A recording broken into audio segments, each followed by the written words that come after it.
Hello friends, मैं विनय निर्भीक। Friends, आपका एक बार फिर से हमारे चैनल पे स्वागत है। तो फ्रेंड्स, जैसा कि आप लोग को मालूम है कि जो कैंडिडेट्स यानी कि आप लोग जो हैं 4 साढ़े 4 लाख कैंडिडेट्स जो बचे हुए थे जिनका फॉर्म रिजेक्ट हो गया था, वो मॉडिफिकेशन लिंक का लगातार वेट कर रहे थे और कोर्ट केस चल रहा था। तो कोर्ट केस में क्या हुआ, आप लोगों की हार हो गई, यानी कि कैंडिडेट्स की हार हो गई। क्यों हार हो गई, कहाँ चूक हुई, ये जानना ज़रूरी है फ्रेंड्स।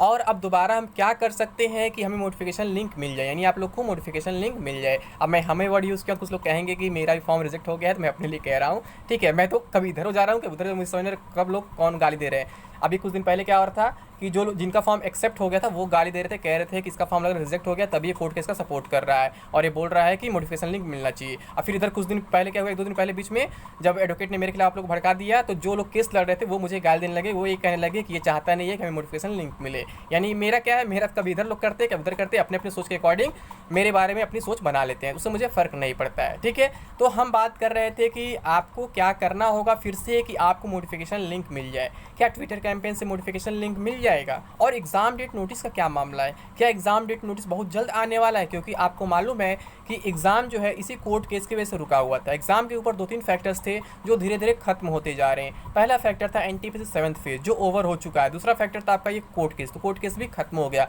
तीसरा फैक्टर है कोविड का, तो कोविड अभी बहुत ज़्यादा खतरनाक सिचुएशन में नहीं दिख रहा है, यानी कि अभी एग्ज़ाम कराए जा सकते हैं। ठीक है, और आपको मालूम है अगस्त में तो एसएससी के एग्ज़ाम से 4 से 12 अगस्त तक आपका सीएचएसएल चलेगा, फिर 13 से 24 तक आपका सीजीएल चलने वाला है। ठीक है, यानी कि 25 के बाद पॉसिबिलिटी है, लेकिन फिर भी अगस्त में नहीं सितंबर में एग्जाम जा सकता है, क्योंकि हो सकता है 25 के बाद ये लोग एमटीएस का भी एग्जाम रखते हैं। वैसे एमटीएस का एग्जाम रखते तो ये भी एक कंफर्मेशन था कि अभी तक नोटिस आ गया होता। ठीक है, लेकिन मुझे यही लगता है कि मतलब सितंबर के आसपास ये लोग एग्जाम स्टार्ट करा सकते हैं अगर आप इसके खिलाफ कोई एक्शन नहीं लेते हैं तो अब एक्शन में क्या लेना है, यानी कि मैं कहना क्या चाह रहा हूँ, अब क्या करना है कि नोटिफिकेशन लिंक भी मिल जाए और आप एग्जाम में बैठ भी जाएं और एग्जाम में बहुत ज़्यादा देरी भी ना हो। तो फ्रेंड्स, मैं बता दूं ट्विटर कैंपेन से कुछ नहीं होने वाला। मैं फिर यही बात कहूँगा, आप पहले भी 3-4 बार ट्विटर कैंपेन कर चुके हैं। ये फालतू काम होता है, टाइम वेस्टेज है, बाकी कुछ नहीं है। आपको काम करना होगा, संवैधानिक रूप से काम करना होगा, यानी कि जिसका कोई इफेक्ट पड़ सके। आपने ऑर्डर में पढ़ा होगा उसमें क्या क्या लिखा है, उसमें साफ साफ लिखा है कि हम रेलवे के प्रोसेस में इंटरप्ट नहीं कर सकते, यानी उसमें और हम देरी नहीं कराना चाहते हैं, वो प्रोसेस अपना कर रहा है, यानी कि वो एग्ज़ाम कराने जा रहा है। डायरेक्टली कहने का मतलब ये है कि रेलवे अपना एग्ज़ाम कराने जा रहा है तो हम उसमें इंटरप्ट नहीं कर सकते हैं, नहीं तो क्या होगा, वो प्रोसेस डिले हो जाएगा। और कोर्ट ने ऐसा ऑर्डर क्यों दिया? क्योंकि आपकी तरफ से सही बात नहीं रखा गया।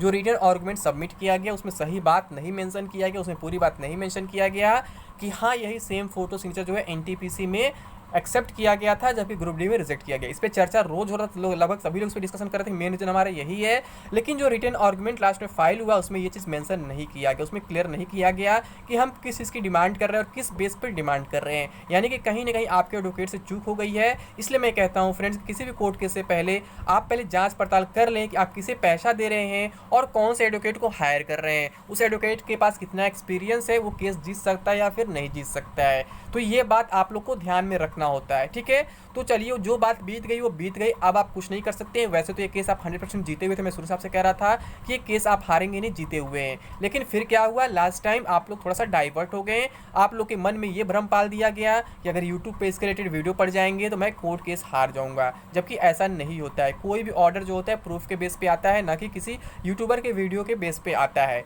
यूट्यूबर के वीडियो का इफेक्ट पड़ता, कैसा इफेक्ट पड़ता, जैसे कि मैं शुरू में भी बोला था, जैसे कि वो एवरीडे न्यूज़ वाले ने एक वीडियो बना दिया था कि ये कोर्ट केस किसी के भी पक्ष में जा सकता है, रेलवे के पक्ष में जा सकता है, कैंडिडेट के पक्ष में जा सकता है। तो इसका इफेक्ट पड़ सकता था कैसे कि रेलवे वाला, अगर रेलवे तक अगर ये वीडियो पहुंच जाता है कहीं ना कहीं, तो फिर रेलवे वालों के मन में एक पॉजिटिविटी आ जाएगी कि कैंडिडेट्स भी डरे हुए हैं, वो भी अभी सोच रहे हैं कि वो अभी केस नहीं जीत पाएंगे, उनके मन में निगेटिविटी भरा हुआ है, उनके मन में ये डर है कि अभी भी रेलवे केस जीत सकता है। तो इसका रेलवे मतलब फ़ायदा उठा सकता था और शायद यही हुआ भी है, रेलवे ने इस बात का फ़ायदा उठा लिया है। इसीलिए मैं इस बात का ऑब्जेक्शन कर रहा था कि किसी भी यूट्यूबर को डायरेक्टली ये बात नहीं बोलना चाहिए कि केस किसी के भी पक्ष में जा सकता है। डायरेक्टली आपके मन में ये पॉजिटिविटी भरना चाहिए था कि केस कैंडिडेट्स पूरी तरीके से जीत चुके हैं, जैसे मैं लगातार आपसे बोल रहा था। ठीक है, तो यहाँ कुछ यूट्यूबर्स ने भी गलती किया ये कह के कि रेलवे भी केस जीत सकता है। और दूसरा गलती क्या हुआ, जो रिटन आर्गूमेंट फाइल हुआ उसमें सही चीज़ मेंशन नहीं किया गया, सही तरीके से मेंशन नहीं किया गया। और यही कारण है जज ने क्या किया, रिटर्न आर्गूमेंट को पढ़ा भी नहीं। जी हाँ फ्रेंड्स, जज ने रिटर्न आर्गूमेंट को पढ़ा भी नहीं। अब पढ़ा भी नहीं, इसमें किसकी गलती है? तो फ्रेंड्स इसमें आपके एडवोकेट की गलती है,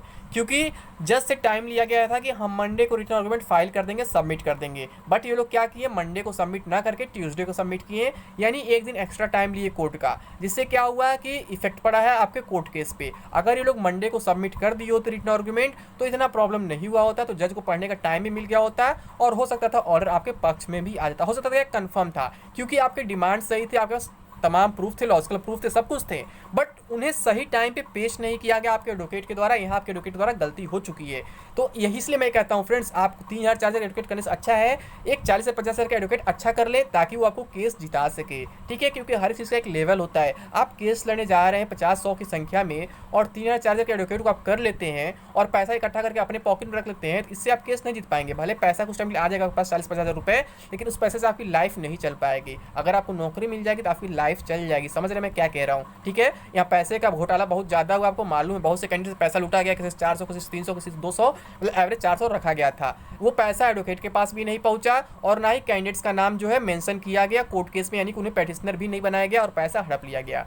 तो फ्रेंड्स आगे क्या करना है? आगे आपको ट्विटर कैंपेन के बारे में नहीं सोचना है। ट्विटर कैंपेन से कल आपका टाइम वेस्ट होगा, बाकी कुछ नहीं होगा। आपको इसके खिलाफ हाई कोर्ट में जाना चाहिए और स्पेशल बेंच में इसके खिलाफ अपील करना चाहिए, ताकि जल्द से जल्द इसकी हियरिंग हो सके और आप केस जीत सके। केस जीतने के साथ साथ जल्द एग्जाम भी हो सके, एग्जाम पे भी बहुत ज़्यादा इफेक्ट ना पड़े, एग्जाम में डिले ना हो, क्योंकि एग्जाम डेट नोटिस अभी तक नहीं आया है। क्योंकि रेलवे को भी अभी कहीं ना कहीं डर है कि आप लोग दोबारा कोर्ट जा सकते हैं, हाई कोर्ट जा सकते हैं। नहीं तो अब तक रेलवे को तो मालूम ही था कोर्ट केस जीत चुका है, क्योंकि जब देखा सिचुएशन इन लोग का कंडीशन के लोग ऐसे ही यूट्यूब पे फैला रहे हैं कि मतलब कि केस किसी के फेवर जा सकता है, ये हो सकता है, वो हो सकता है, तो रेलवे फायदा उठाएगा। ठीक है, तो अभी आपको क्या करना है? आपको इसके खिलाफ हाई कोर्ट जाना चाहिए, या फिर कैट में अगर केस करना है कैट में ही आप अपील कर सकते हैं।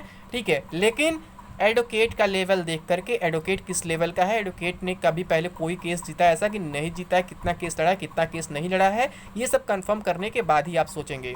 ठीक है, अदरवाइज़ आप कोर्ट का चक्कर नहीं काटना चाहते हैं, फिर से ट्विटर कैंपेन कराना चाहते हैं, तो फिर इससे आपको कुछ नहीं होने वाला है। एग्ज़ाम बहुत जल्द स्टार्ट हो सकता है। फिर अगर आप एक हफ्ते के अंदर कोई कोर्ट केस फाइल नहीं करते हैं फिर से, तो ये मान के चलिए कि जो आपका group D exam date notice है, मुझे लगता है 15 अगस्त के पहले भी आ सकता है। जी हाँ फ्रेंड्स, 15 अगस्त के पहले भी आ सकता है और आपका एग्ज़ाम 15 सितंबर के आसपास कभी भी स्टार्ट हो सकता है।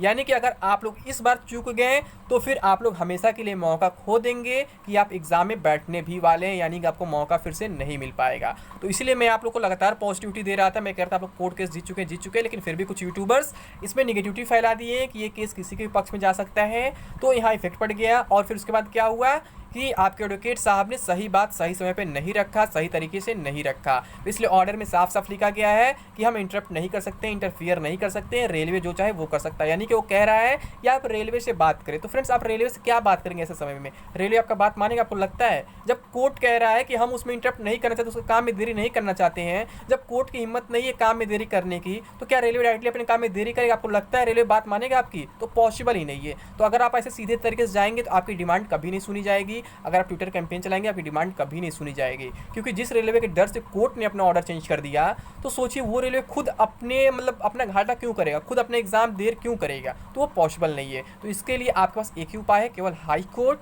और अच्छे वकील, जैसे अशोक खरे हुए, सीमांत सिंह हुए, ऐसे वकील को करिए जो आपको केस जिता सके। उनका एक रिकॉर्ड रहा आज तक, वो लोग केस जीतते ही जीतते हैं, चाहे कैसा भी केस रहे, शायद ही कोई केस हारे होंगे। तो आप अच्छे एडवोकेट करिए, ठीक है, और अच्छे लेवल का केस लड़िए। जब इतना पैसा कलेक्ट कर रहे हैं तो उसे खर्च भी करिए ना, अपने पॉकेट में रख के क्या करेंगे? पैसा पा जाएंगे, इससे कुछ हो नहीं जाएगा। ठीक है, इससे आपका नुकसान होगा, कैरियर बर्बाद होगा, आपको एग्जाम देने का मौका नहीं मिल पाएगा, 40-50 रुपये कुछ दिन में खत्म हो जाएंगे। ठीक है, लेकिन नौकरी रहेगी तो लाइफ टाइम काम आएगी। तो उम्मीद करता हूँ आप लोग का सारा कन्फ्यूजन दूर हो गया, आप लोग समझ गए मैं क्या कहना चाह रहा हूँ, आप लोग को आगे क्या करना चाहिए, सब कुछ क्लियर हो गया है। तो अभी के लिए बस इतना ही फ्रेंड्स, थैंक यू, जय हिंद, जय भारत।